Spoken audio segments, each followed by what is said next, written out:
Welcome back to the Tech Talks Daily Podcast, a place where we demystify complex technologies every day and provide real-world examples of how technology is transforming businesses and reshaping entire industries.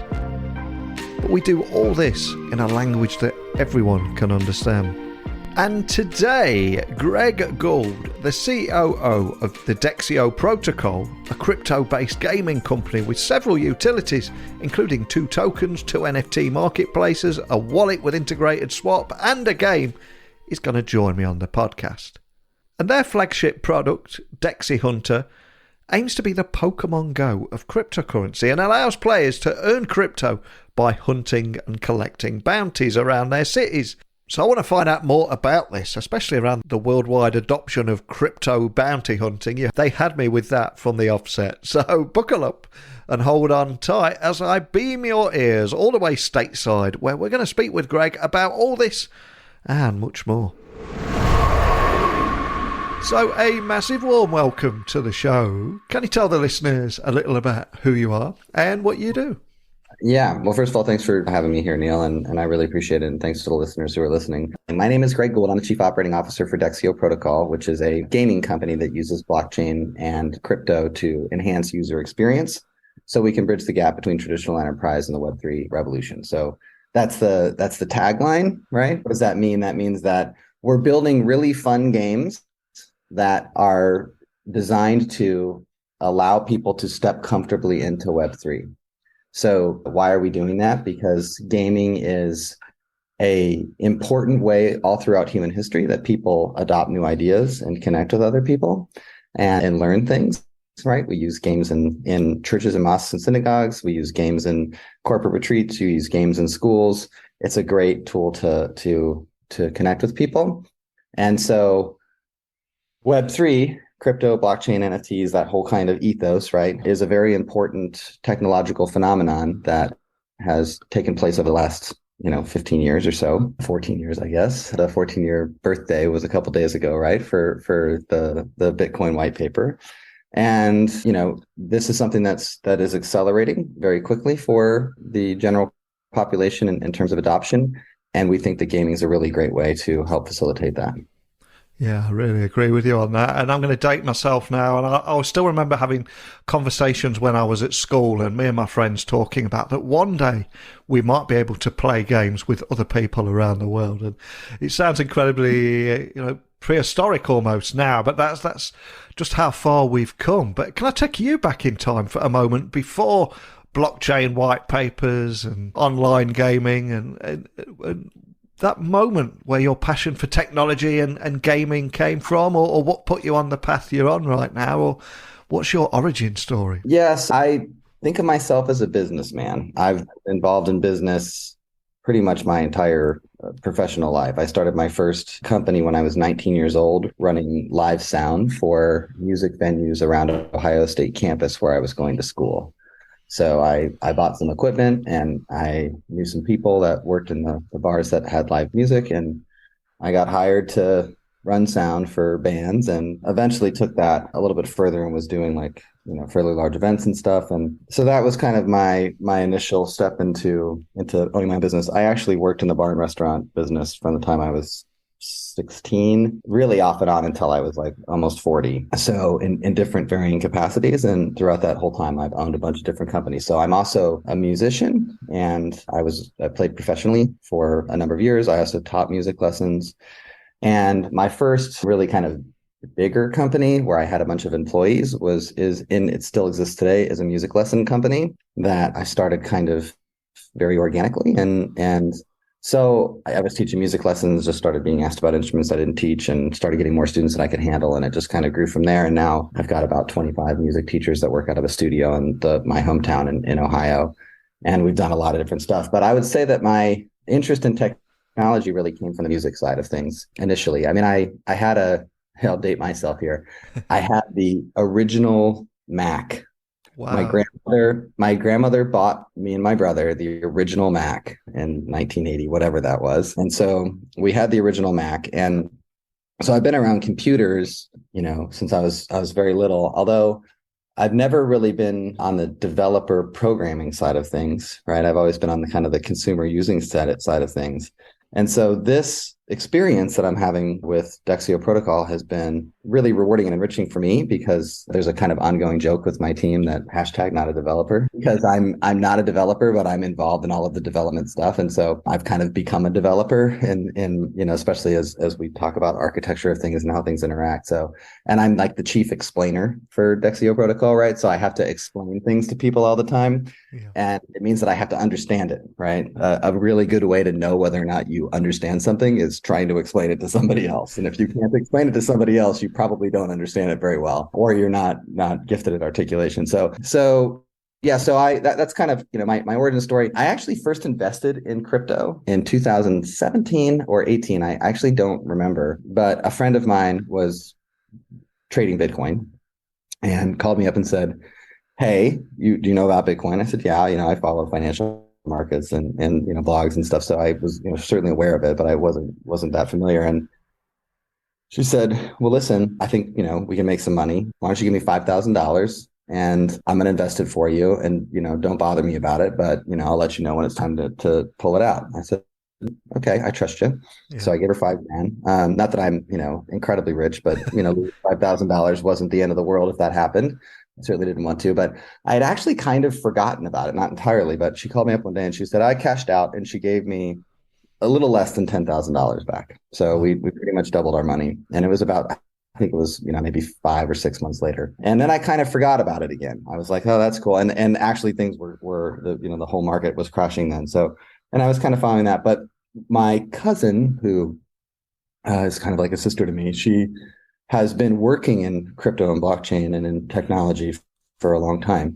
And she'd been talking to me about it for a long time. And so I became more and more and more interested in its application, in particular, the way that it impacts consumers. And initially, my kind of interest was more about the way that it impacts consumers in terms of information storage, right? Like I've been kind of fascinated with the idea that you can have this distributed permissionless ledger that you can record information on in an immutable way, and again in a permissionless way. So as long as somebody can has the right code, you can access the blockchain, and this information can be recorded in this immutable permissionless way. And I thought, wow, that's a big deal, because everything we do in civilization, right, everything that we do is based off the fact that we started writing stuff down.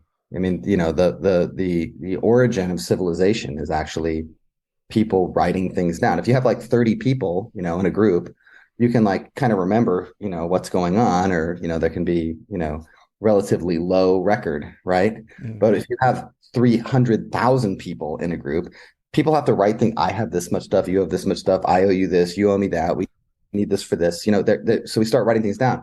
So the whole notion of having a ledger is actually like the basis of all of civilization. And now we have this digital, distributed, permissionless, decentralized ledger and system of ledgers now, and integrated, different integrated layer, blockchains. And that's like, whoa, this is like the next step in that, right? So I became really fascinated with that and started investing, in different projects, buying stuff, got a Coinbase account, the kind of basic things that people do in crypto. And then stumbled into Dexioprotocol about 3 weeks after it was launched, and met the founder and now my business partner, Don Reika, who's our CEO. And we just kind of hit it off, and he asked me to get more involved. And so that's kind of how I got here.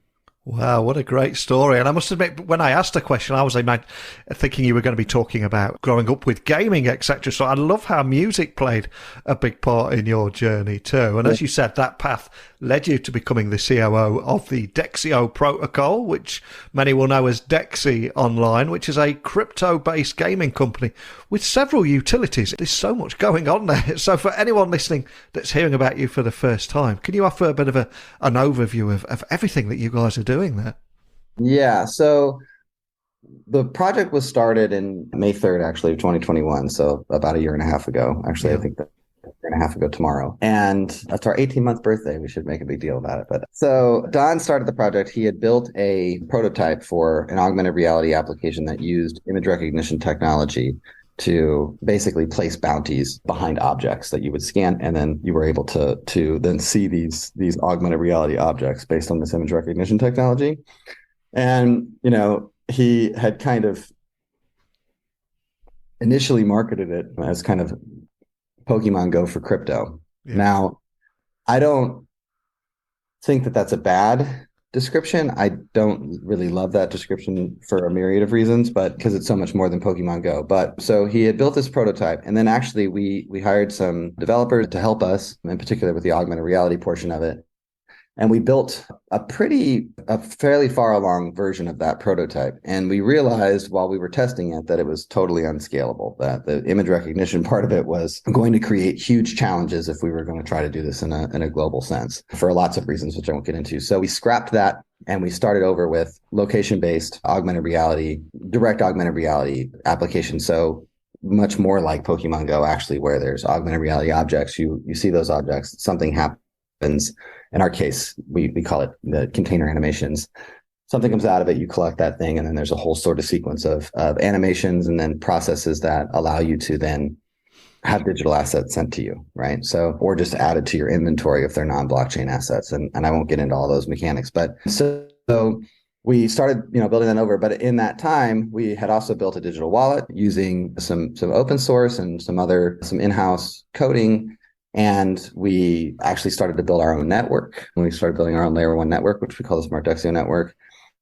And we launched another token for it so we would have an in-game currency. So there's a model in GameFi that is pretty common, which is parent token, in-game currency token, right? Yeah. And the kind of, governance token, for lack of a better term, and then the in-game currency token. And what became clear to us after we did that, and we were on the Binance Smart Chain, actually, what became clear to us after doing that and the whole kind of pump cycle in last November and all of that was that model really doesn't work because it creates a huge amount of selling pressure on the in-game currency, which then negatively impacts that parent token. So we actually, since then, in June, we decided that we were going to migrate off of the Binance Smart Chain onto Polygon. Originally, we were going to migrate to Kronos, but Kronos was having a lot of issues with their network that was causing us a lot of problems. So we had always intended to be multi-chain. So we were like, well, we'll start on Polygon, and when Kronos gets themselves together, we'll go ahead and launch on Kronos also.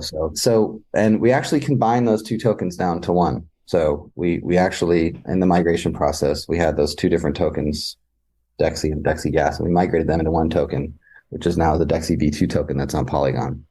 So, and that was a kind of bold move. First of all, I don't think anybody has ever migrated from one network to another one and combined two tokens together and reduced their supply by, 1/1000th, but we did.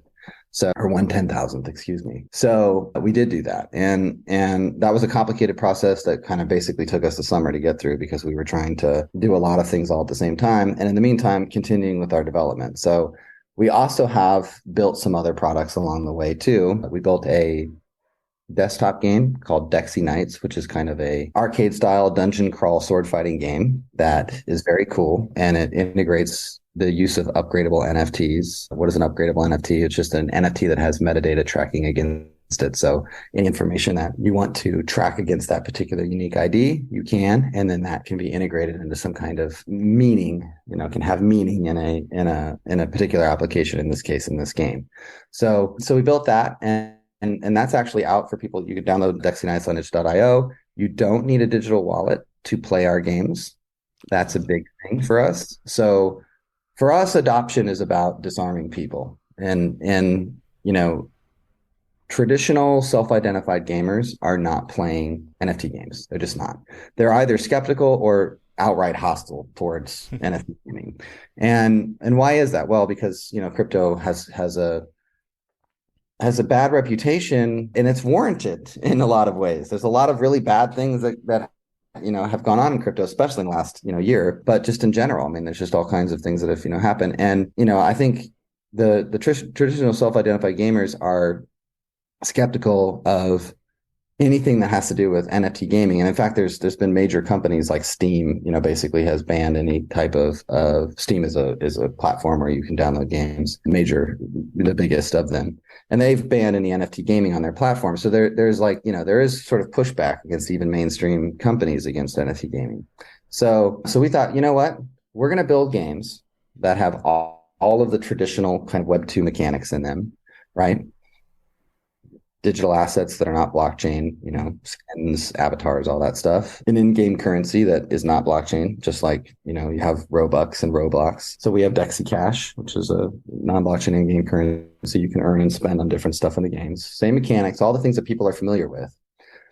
But you can also connect your wallet, and you don't even have to connect your wallet through the game. We have a user profile page where you can log in, and we have an integrated login system.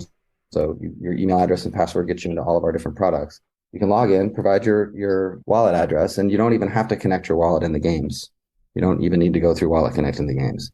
That we can, from your user profile, we can pick up what your wallet address is and read the contents of that. So you have to use Wallet Connect to tell us what your wallet is on that user profile page, but because we have to verify it's your wallet, right?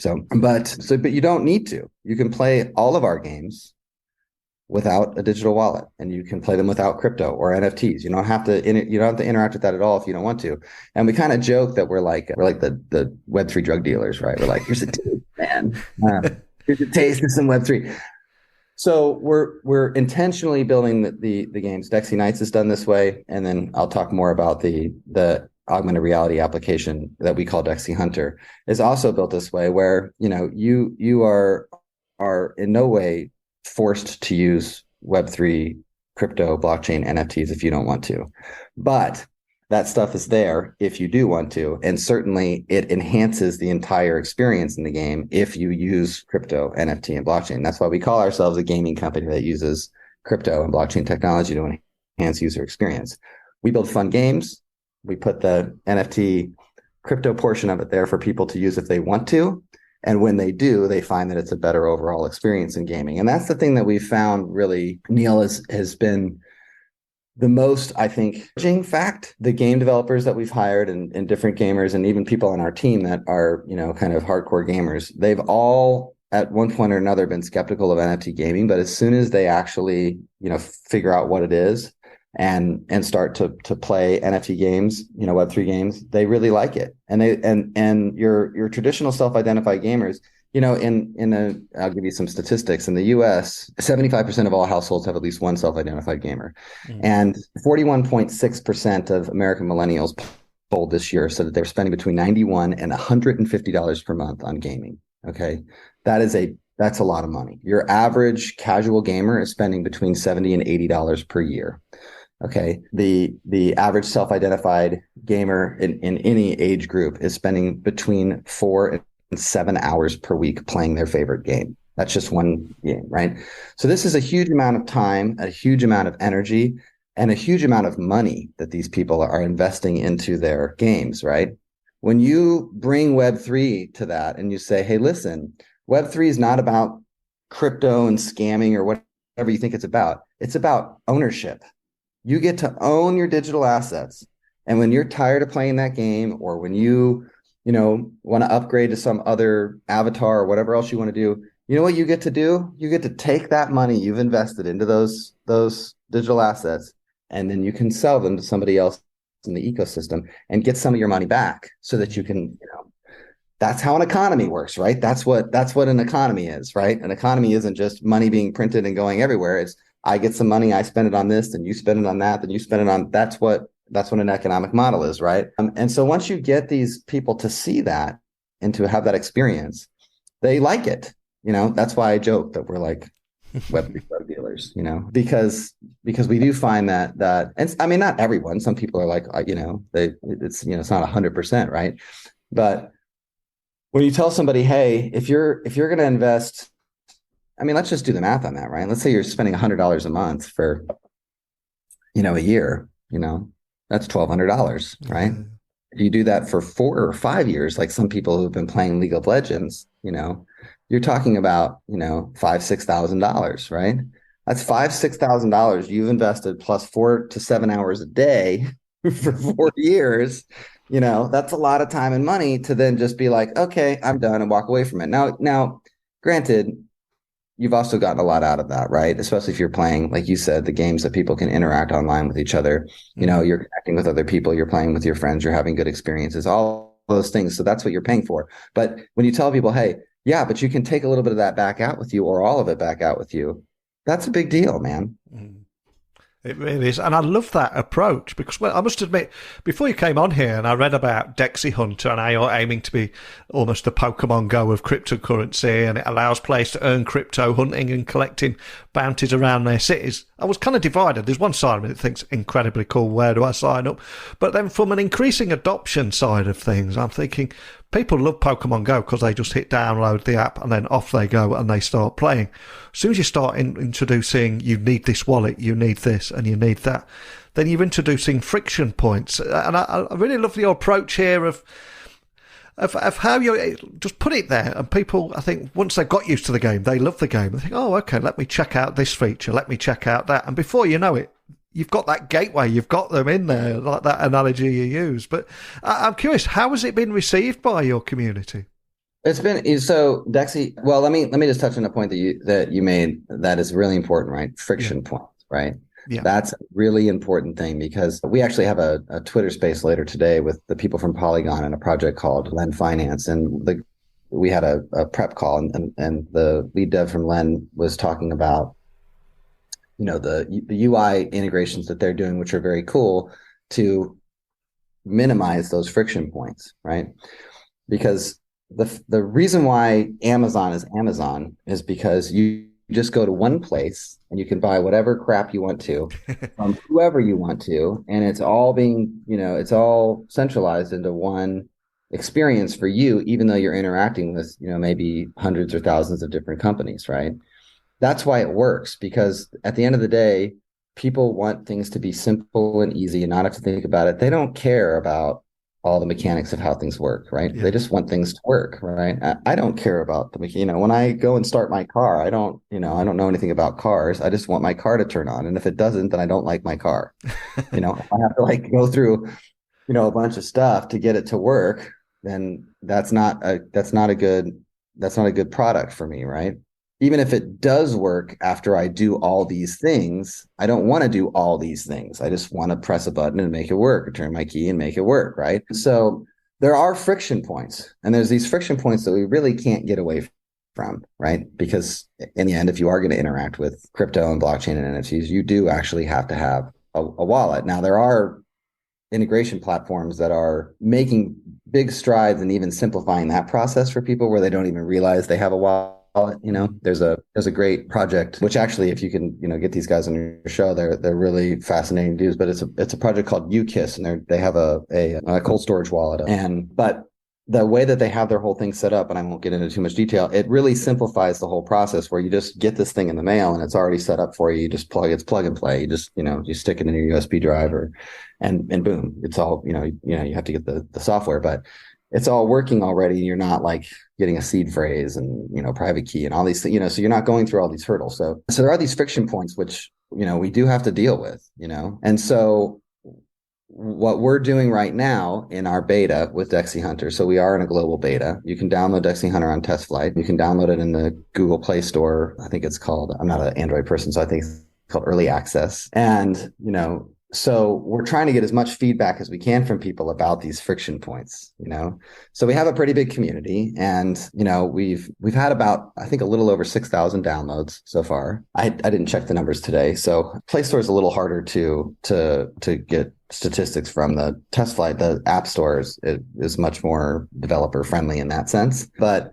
So we've had about 6,000 downloads. We have roughly 1,300 daily active users. So a lot for a beta, And we have an integrated login system, which I was telling you before. We call it DEXI Connect, which actually is a kind of global login system for all of our products.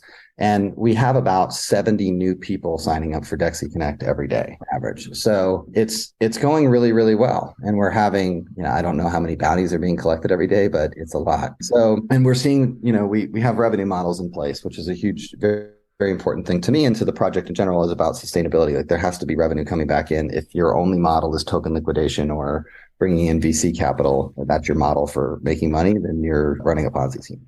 So, so we have revenue models in place already where people are purchasing something called reward redemptions, which I won't get into, but so we're seeing the revenue come in and, it's not a lot, but anyways, it's proof of concept. Yeah. And, so it's being received really well, but most of the feedback that we're concentrating on is the negative feedback, right? Because we're trying to be, that's what a beta is about. We don't want our egos stroked. We want to be better. So I mean, I don't mind a little ego stroking too, don't get me wrong, but in all seriousness, we want to be better. So a lot of the feedback that we're getting is about those friction points. Hey, this is difficult for this reason, or I had my wife download it and she gave up because of this, or my buddy, there's no bounties by my buddy. How do we get bounties dropped here, and how do we make it so that it's that Amazon experience? I've got my, thing sent to me, how do we get to that point? And I don't think if anything Web3, I don't think it's ever going to be quite that simple, but, maybe, that's not really my job isn't to try to figure that out. My job is to try to figure out how do we make this experience seamless for people where, there are these friction points, these barriers to the user are at least minimalized, right? Or if not outright removed. And so we've had, great feedback, like and people are super excited. So there's a whole health portion of this, right? The app directly integrates with your health tracker on your phone. So it tracks we do everything in kilometers and walked rather than miles. But anyways, so it tracks your kilometers walked, and there's other metrics that we can track from the health tracker if we want to. Right now, we're just tracking the kilometers walked. So people are able to see how much, they're walking. We're obviously tracking the total amount of time people are spending on the application. So, which is, sometimes is a difficult number to really fully understand, because sometimes people are opening up the app and shutting it and opening it up and shutting it, right? But the average time that people are out hunting is about 50 to 70 minutes. So that's quite a bit of time. People are going out, maybe on their lunch break, or they're going out, after work, and they're, walking around and they're hunting. There's some people who are collecting 400 or 500 bounties a month. So they're getting, they're really killing it, and they're out running around and they're doing this and they're really excited about it. We've had some people on posting videos where they've been on motorbikes, and you're just like, listen, guys, that's not safe at all. And full disclosure, we have a very comprehensive, well-written by a legal team disclosure and agreement that says, hey, we're not responsible if you, don't be foolish. So that's the paraphrased version of that. But yeah, so it's going incredibly well. And then we have another game that we call DEXI Dragons, which is like a kind of button smashing, form a team of dragons, fight each other. They're cute little dragons, and they have different abilities and different cosmetics and stuff. That's also in test flight in the Google Play Store early access. And so because we have that game out for people in beta, and then we have the DEXI Knights, which is the desktop sword fighting game I talked about earlier, we're showing proof of concept with our integrated login system. So you can collect DEXI Cash, the in-game, non-blockchain in-game currency in DexiHunter, and spend it in DEXI Knights and spend it in DEXI Dragons. You can collect a dragon in DexiHunter and use it in DEXI Knight. Use it in DEXI Dragons. You can collect a non-blockchain sword in DexiHunter and use it in DEXI Knights. And we have NFTs, so people can collect NFTs and game asset NFTs as well as creator NFTs. And you can, through a process that we call the request to redeem blockchain assets, you can have that sent to your digital wallet that we have on file from you, that whole other thing I talked about. And you can use those in the games as well. So it's, for us right now, because, we're a startup, right? We're trying to, number one, figure out what is it that people really want from these applications, right? Not what do we want, what do they want, right? Yeah. I saw a great, it must have been a shareholder meeting or something, but it was a clip of Steve Jobs, and somebody in the audience was kind of, trying to get a rise out of him about not understanding some kind of nouveau tech at the time. And the guy in the audience was kind of accusing Steve Jobs of not really understanding the technology and not, being a phony, in terms of development. Yeah. And Steve Jobs said, he masterfully, obviously, because of Steve Jobs, but he made the point. He was like, technology is great and all of that, and understanding the newest technology is important because we want to try to figure out, what the next right thing is to do and how to be, innovative and cutting edge and all that. But, at the end of the day, people have to want to use your products. Mm. So this is Steve Jobs talking about Apple. He's like, the first question we ask ourselves is, what do our users want? What is it that they want? Because that's what we want to give them, because we want them to use our products, So Don and I and the rest of our team have we've all seen that video and really taken that to heart, because it's like, okay, yes, we have a mission. Our mission is adoption, utility, and sustainability. We are very focused on the adoption of Web3. We're very focused on utility for our token and utility for the crypto portion of our company, and we're very focused on sustainable revenue models so that we can actually fund the business and not run a Ponzi scheme, right? Yeah. And so we're focused on those three things. But so that's our mission. But we get there by giving the users what they want. And so this whole process of going through this beta and having all these downloads and all that, there's been like pressure on us, like we should be like, let's just put it in the app store. Let's just no, like let's figure out what people really want, and then make sure that we're giving that to people. So when we do push this thing really hard, so that we go from 6,000 to 600,000 downloads, that those other 594,000 people who aren't already familiar with the project are going to get a product that's clean and that doesn't have a lot of those friction points and obstacles in them, that we've already overcome that. So we're in that process right now, and it's going really well. Well, I'm certainly going to be checking out DexiHunter. I like the idea of going out there and hunting some bounties. But I'm curious, why do you think gaming is such a great tool to get more people interested in cryptocurrencies and get that much needed increased adoption in the space? What is it? Is it the community? Is it the gamification elements? What do you think it is? I think it's multiple things. It's both of those things, right? So as I said at the beginning, I think, all throughout human history, people in civilizations all across the world have used games as a way to, kind of, for lack of a better term, indoctrinate people, right? Yeah. Certainly not making in any way a political or social statement, but the reason why, churches have youth ministries that play games is because the idea is that you want to try to indoctrinate, the young people in your community into your ethos. And help them to adopt the ideologies of your particular community, right?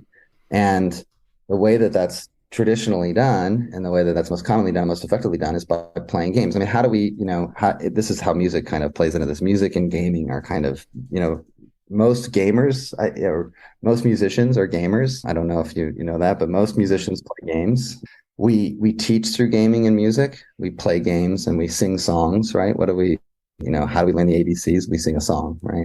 We sing the ABC song. So, that's how we learn and evolve, and that's how we adapt, right? And adopt, right? And so why does that work? It works because gaming disarms us, right?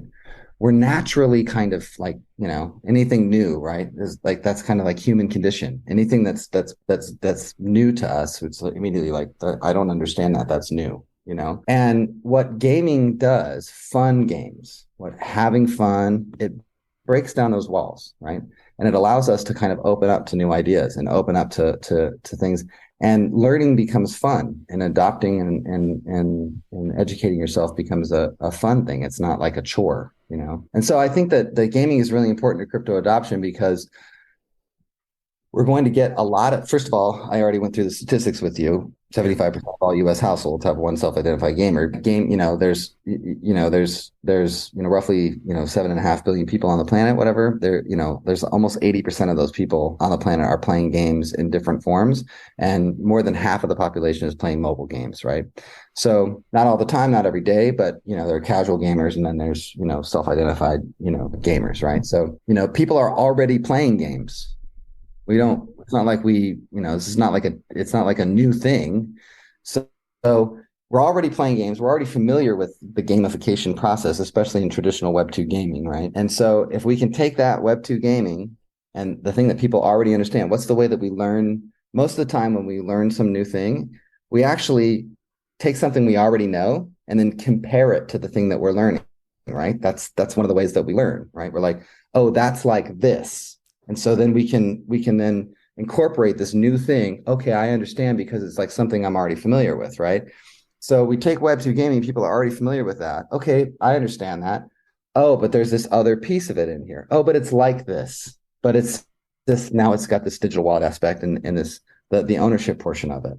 So, the evolution of the internet has been arguably the most important technological phenomenon in the last couple hundred years. I think maybe the telephone and the train before that might be two other major evolutions, but the internet has been incredibly important for many different aspects of our lives, right? And the internet has evolved from internet 1.0, which was all about consumption, send me stuff and I will consume it, to internet 2.0, which was about creation. Oh, I get to make a Facebook profile or a YouTube page, or I get to create content and share that. It was about creation, right? And Web3 is about ownership, is about control. Oh, I get to create things and I get to own them, and then I can sell them in this sophisticated, interconnected economy, right? Mm-hmm. So we've transitioned into this new thing, and just as people transitioned from Web 1 to Web 2, and there was a lot of friction from the dominant players in the Web 1 world, right? There was friction as we moved into Web 2, and there were disruptors, MySpace, Facebook, YouTube, these disruptors, right? Which now are now they're the big daddies, right? The Googles, and we're going to experience friction going to Web 3 from those very disruptors from Web 2, right? And we were already experiencing that from Apple. I don't know if you're familiar, but Apple, recently released an update, especially to their 3.11 guideline, which is the language of is horrible. And it's hard to parse, but it's also like, if they're saying what I think they're saying, this is, definitely going to create a roadblock for a lot of Web3 games. Fortunately for us, it's not going to, because we already realized that this was something that may be problematic. And so we wanted to make sure that the NFT portion of our ecosystem wasn't something that was necessary, that it was a part of it, but wouldn't, so that's a whole other kind of thing. But, so as we transition from Web 2 to Web 3, these legacy Web 2 businesses, they're going to create roadblocks for us, right? And that's happening. Just like in banking, there's legacy banking that is very, is creating a lot of hurdles for banking to transition into this new, banking ethos, which there's no point in human history where the people who fought, change and evolution won.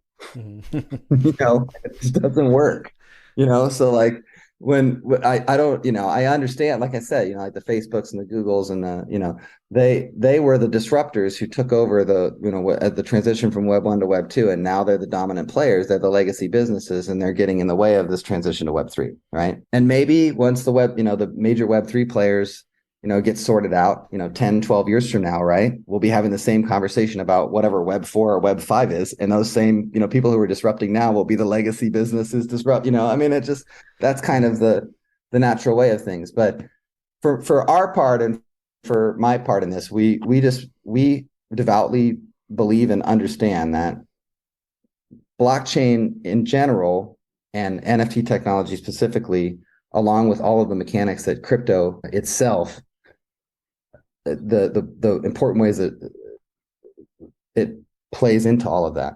That is the future of the internet. It just is. It's undeniable. So we want to be a part in whatever small way we can of, helping people to comfortably and easily step from Web 2 to Web 3. So we want to be that kind of bridge. We want to bridge that gap. And there's a lot of other projects and people who are doing that too. And we're all kind of have the same mission. And I think that there's going to be some groundswell. And then just like all things, it's going to, like a volcano explode, right? And within the next couple of years, we'll see massive changes. I mean, even legacy businesses like, I'm sure you probably know this already, but like, Chase has their own blockchain. They've invested $1 billion into Web3, kind of behind the scenes. Jamie Dimon's gotten a bunch of grief about it from, on investor calls and stuff, because obviously they have to disclose where they're spending their money as a publicly traded company. But, Jamie Dimon's no dummy, and he's, understands the, what the future of banking is going to be. And he wants to make sure that, him and Chase are the US blockchain bank of the future, right? And when the CBDCs come out, which they're coming, right, he wants to be an integral part of that. So Jamie Dimon doesn't, forcibly spend $1 billion on research for no reason. That's not something that, this guy's, has made his whole life making money, right? So there are people who are in those legacy businesses that do understand the future, and they're going to help facilitate that and break down some of those walls that some of those other companies like Apple, for whatever reason, are building. And there were so many parallels with, I think it was about 1995 when Bill Gates was on the Letterman show and he was talking about the internet, what it was going to mean for society, how it was going to change everything. And Letterman and everybody in the crowd were just mocking him. What is this internet? What is internet? Nobody wants it, kind of thing. And we all know what happened next. And in the same way, people talking about Web3 and crypto now can often feel like some kind of heretic when you're saying, look, this is what's happening. This is where we're heading. And if you don't believe me, look who's spending the billions of dollars here, because that is always a quick fire way of knowing. And of course, as we're talking about increasing adoption in crypto, if we look back, it has been another crazy year. And as we begin to reflect on 2022, what would your big takeaways be of what's currently happening in the market, and how do you see the future of blockchain and crypto over the next year or two? Yeah. That's a great question. Let me just touch on something you just said though, really quick. One of my favorite stories about, legacy individuals is, I'm sure you know this story too, but in 1998, Paul Krugman wrote a editorial for the New York Times in which he famously said that the internet was a fad and would go the way of the fax machine. And for your listeners who don't know who Paul Krugman is, he's a Princeton University economics professor. He was an advisor to Barack Obama on whatever that economic council is. He's a very famous economist. I don't know how you could be that wrong about something and anyone ever listen to you again, because I remember reading that in 1998, and even in 1998, 20 whatever year old me who was, working in the bars and playing music and doing all the things that 20-year-old, me was doing. Even at that time, I remember reading that and thinking like, man, you don't get it. Yeah. You are lost if you think that's what's happening here, because that's not what's happening. It was obvious to me that it was, that the internet was going to change everything, right? I didn't have enough sense to invest in Google, but, probably didn't have any money is what it was. But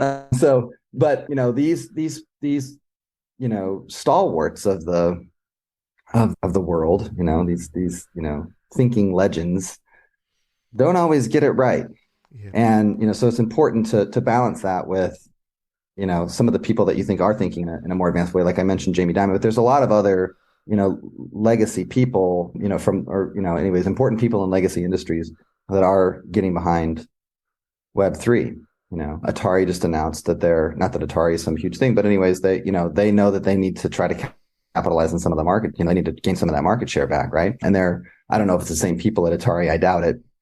I think Atari was started by a guy that was actually from my hometown in California. But in any event, I don't know if it's the same people, but the people from Atari are launching a whole Web3 division, right? There's major thinkers in the banking space, people like Caitlin Long from Custodia Bank in Wyoming, who are way out in front and thinking about how all this stuff is going to integrate, and also some of the dangers and regulations that we need. There's a lot of people out there who are very smart and who are in those legacy businesses who understand what's coming, and they're investing in and working towards a safe and bright future for Web3. So that dovetails into your question, which is, this last year has been, it's been crazy. It's been really for Web3. I think in the world, it's been crazy too, with everything that's been happening in the world, and what's happening in Ukraine, and what's happening with the energy industry in the world, and the continuing tensions between nuclear powers, which is very scary, right? So last year has been, and I'm 45, so I've been through a lot, right? And I've done a lot of different things. I've run, chains of restaurants and bars and multi-million-dollar businesses and a mortgage company, and I've done all kinds of things. And I've learned a lot in that time period. And I always kind of like to keep myself hungry to learn more, right? I'm always like, okay, what can I learn about? What can I do?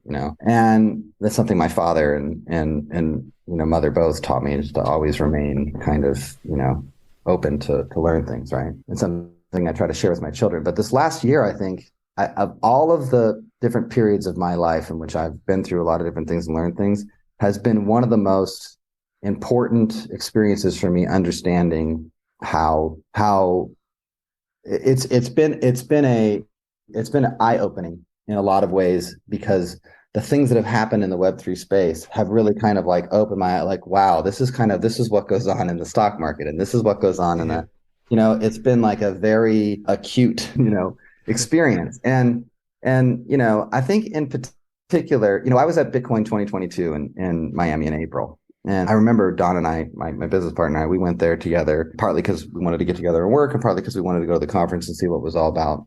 And they had this, it was in the Miami Convention Center, and they had this big teleprompter type thing in the middle of the main floor that had this screen on it with the Bitcoin price. And it was all that was on there. And every day we were going, the Bitcoin price was, I think it started at like 44,000. And by the time we left, it was like 39,000, which sounds great right now. Yeah. So, and I remember Mike Novogratz, who's, I can't remember Mike's company, Novogratz's company, but he's the one who got the Luna tattoo and was like pumping Do Kwon and pumping Luna to everybody. I remember him, he was one of the featured speakers, and he was talking about Do Kwon and how smart Do Kwon, is, and I'm sure he is very smart. And he was talking about UST and, the whole algorithmic stablecoin phenomenon.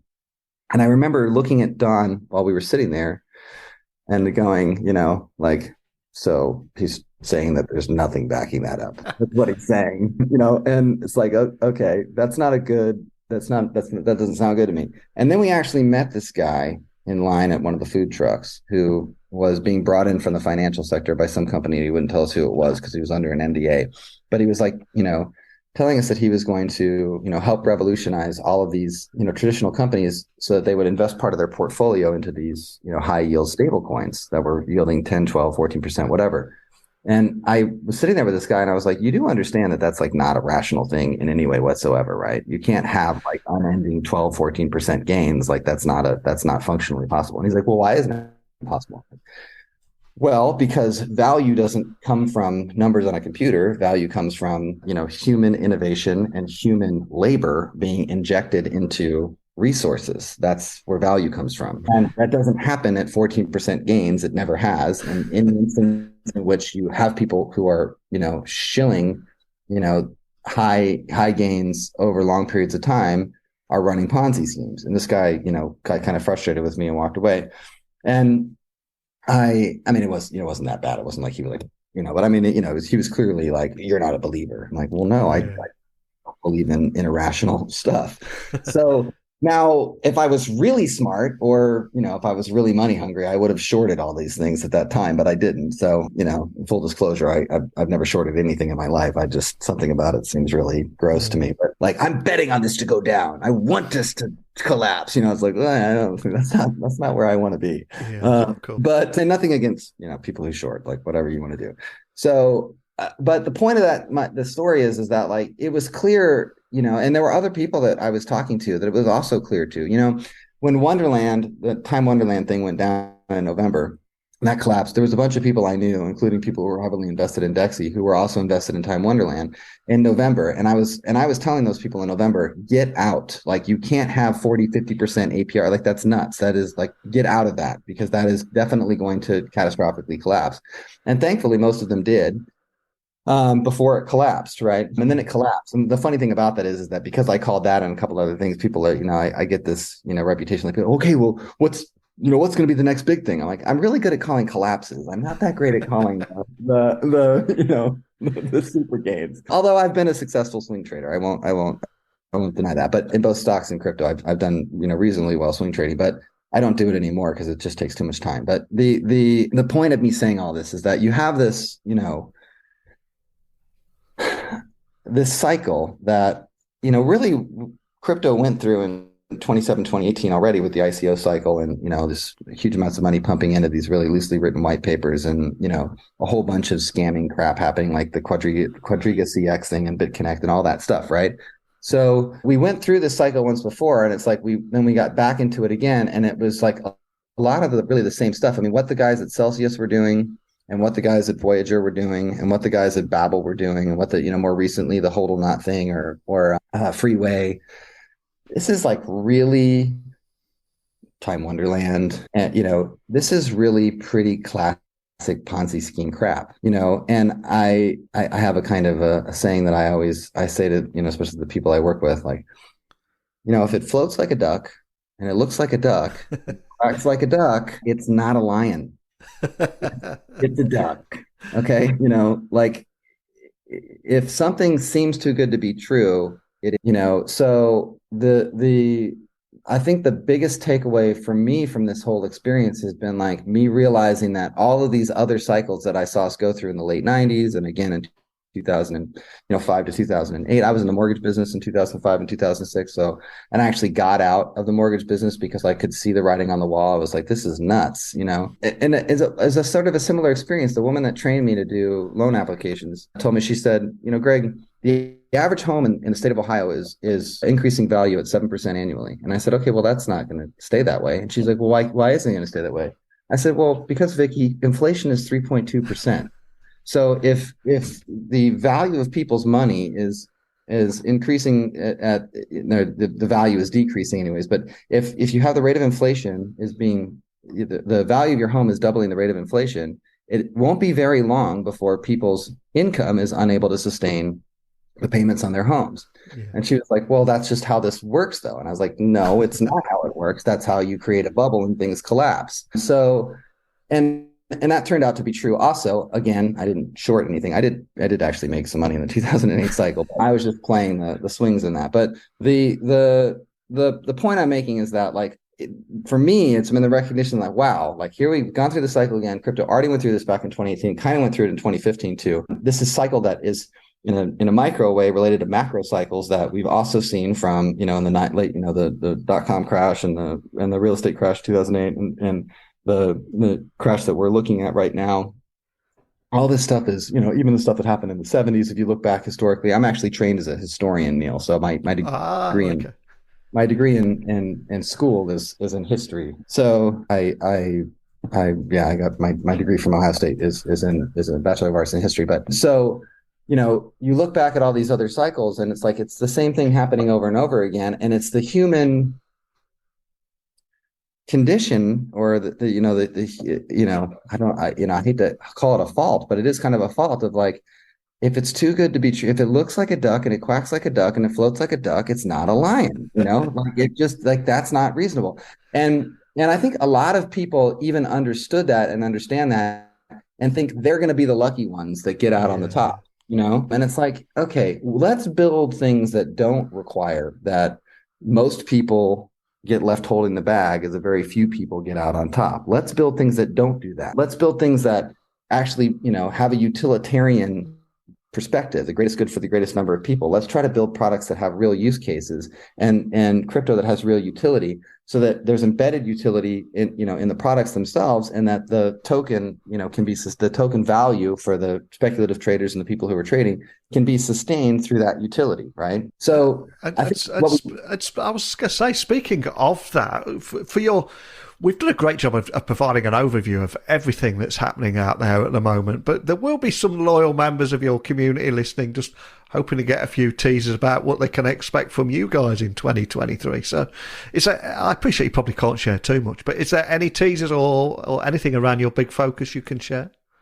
Well, so we're very transparent, so maybe to a fault at times, I think, but we are extremely focused on making sure that we get the flagship products that we have in a place where they are ready for the masses. So that's kind of like our main focus. And as we head into 2023, we have been in many discussions with many different private equity and venture capital groups to bring in some serious money so that we can, take this thing to the next level in market. And so I think what people listening should take away from this is that Dexioprotocol has been through a lot. We had a giant crazy bull cycle and, we hit 100 million market cap in November of last year, November of last year.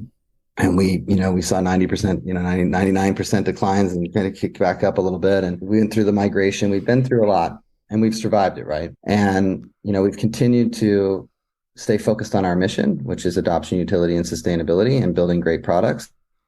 And we have those things in proof of concept now, revenue models in place, and all those things. And so now we're going to the table with VCs and private equity guys to bring on the kind of money that we need to take this thing to the next level. And I think the thing that people should expect from us in 2023 is, I think that many, many more people, hundreds of thousands, millions of people, are going to know the name Dexioprotocol in 2023. DexiHunter is an application like no other. It has taken a huge amount of time and money and energy from us to get it this far. There's been many other companies with much more resources than we have that have tried to build something like DexiHunter and failed, including Niantic, who's the parent company of Pokemon Go. Nobody's been able to successfully build an application that works and that people, use and are excited by and are sharing with other people. So the fact that we've been forward thinking enough to build an integrated login system and other applications that integrate with that, so that there's gamification and interconnectedness between those applications, I think is going to play a very important role in that adoption process, as well as the retention process with those self-identified traditional gamers. And we've built traditional economic models into it to be able to have revenue streams to support the business, but also bring in, large equity capital investment from venture capitalists, private equity people, angel investors who understand, hey, I want to put my money here because these guys are actually generating revenue. This is a real business model, right? Mm-hmm. So I think that 2023 is going to be massive for us, and that, you're going to see Dexioprotocol everywhere. That's what I think.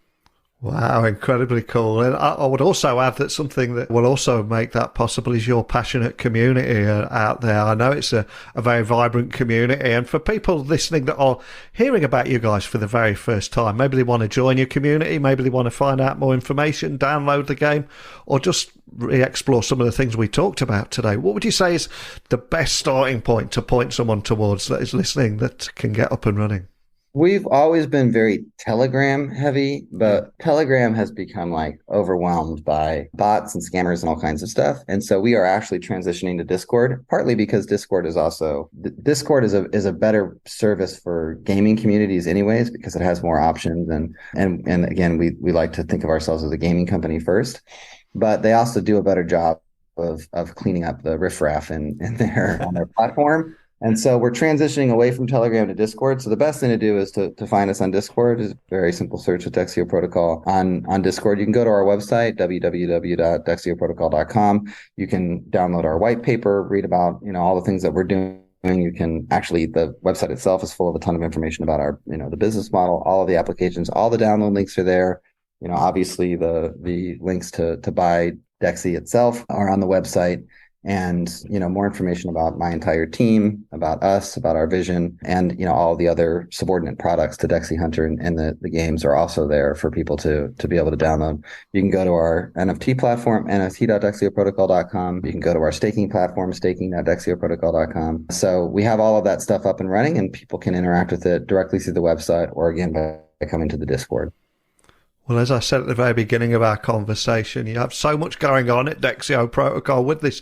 Yes, you're a crypto-based gaming company. You've got several utilities there, including, as we've discussed today, 2 tokens, 2 NFT marketplaces, a wallet, all with integrated swap and a game, and not to mention that DexiHunter, which I'm going to be checking out when we finish this conversation too. So much going on. I think you've done a brilliant job of offering an overview today that makes it easier for anybody to understand whether they're in the space or not, and that's one of the big aims of this podcast too. So just thank you for sitting down and explaining that with me today. I really appreciate it, Neil. You've been really great to talk to, and thanks for letting me, tell our story on your show. So a big thank you to Greg for sharing how gaming is a great tool to get people interested in cryptocurrencies and crypto bounty hunting.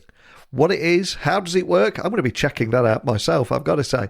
And also for exploring the future of blockchain, crypto, and reflections on what he's seeing happening in the market right now. But as always, keep your insights, experiences, questions, pitches to come on the show, whatever it might be, keep them all coming over by simply emailing me at techblogwriter@outlook.com. Now, one of the most common emails I get from listeners is businesses struggling to monitor a growing number of communications from their customers, because as customers, we expect to be able to call, text, and email a service provider or company or whoever. And when we enter the workplace, we have even more communication methods, which means we are all constantly switching between multiple apps to get the full conversation. But it doesn't have to be this way. And I want to give a shout out today to a guest you may recall from, I think it was episode 1875, where I had a great conversation with Thomas Gorney, the co-founder and CEO of Nextiva. He had a great startup story, which is truly inspirational, and I urge you to check that out. But the reason I mention him is because at Nextiva, they bring customer and team conversations all together in a single screen. So essentially, with Nextiva, you call, text, chat, video meet, and just about everything you can imagine in that one window, that one app. And the real special thing is that you get to see the entire conversation history into a single thread, and you're not having to switch between all those multiple apps. So now, if a customer contacts you, you'll know their whole story, and you can engage with the customer or your team inside a single app. So if you're interested in having one app to manage your customer and your team conversations, simply visit nextiva.com/techtalkdaily. But that's it for today's episode. So a big thank you for listening as always. And until next time, don't be a stranger.